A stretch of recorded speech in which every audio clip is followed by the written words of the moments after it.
Good morning everyone. I am Advocate Harpreet. People know me as Preeti Gupta as well. I am practicing in Ambala, Derabasi and Chandigarh High Court as well.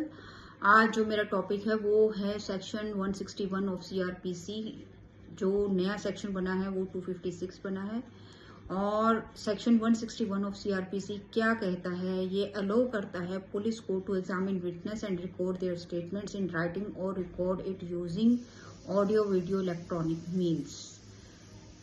तो 161 CRPC police को power देता है। अब ये कहते हैं कि इसकी एविडेंटरी वैल्यू क्या है? As per the settled proposition of law a statement recorded under section 161 CRPC is inadmissible in evidence and can not be relied upon or used to convict the accused. यानी कि 161 CRPC की जो statements police record करती है FIR में, आपने देखा होगा कि FIR में 161 की स्टेटमेंट्स होती हैं, विटनेस की भी होती है, अक्यूज्ड की भी होती है।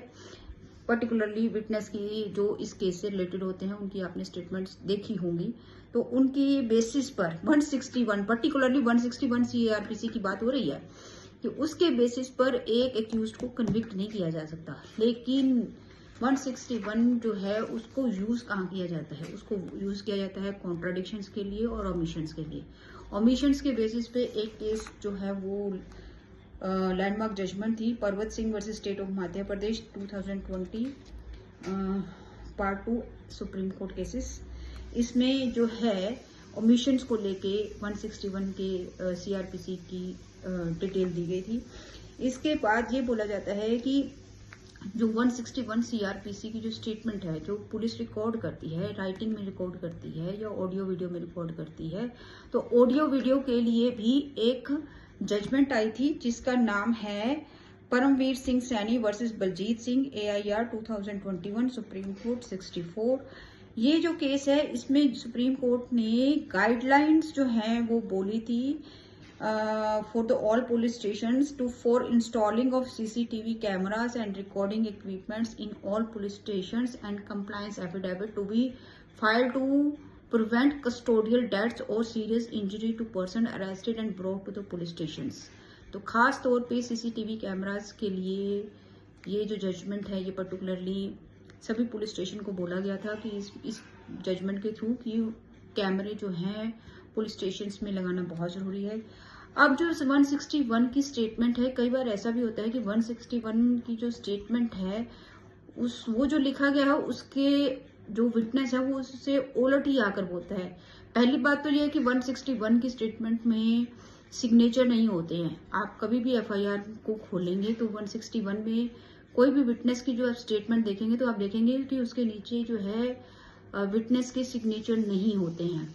तो कई बार क्या होता है कि 161 CRPC की स्टेटमेंट जो होती है उसके मुताबिक जो विटनेस है वो कोर्ट में आकर कुछ और ही बोल देता है। फॉर एग्जाम्पल A की स्टेटमेंट थी, जो 161 की स्टेटमेंट थी, उसमें वो बोलता है कि मैंने सामने वाले B पर्सन को C पर्सन के ऊपर लाठी से वार करते हुए देखा था।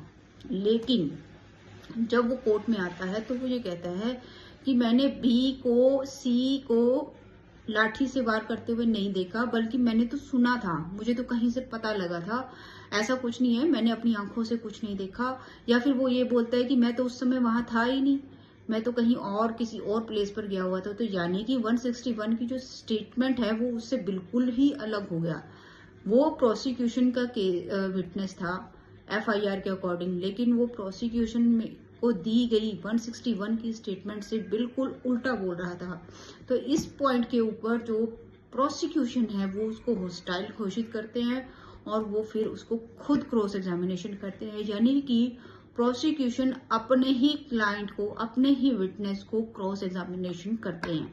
तो इस ढंग से जो 161 की स्टेटमेंट है वो काफी जगह पे कॉन्ट्राडिक्शंस और ओमिशंस के लिए यूज की जाती है।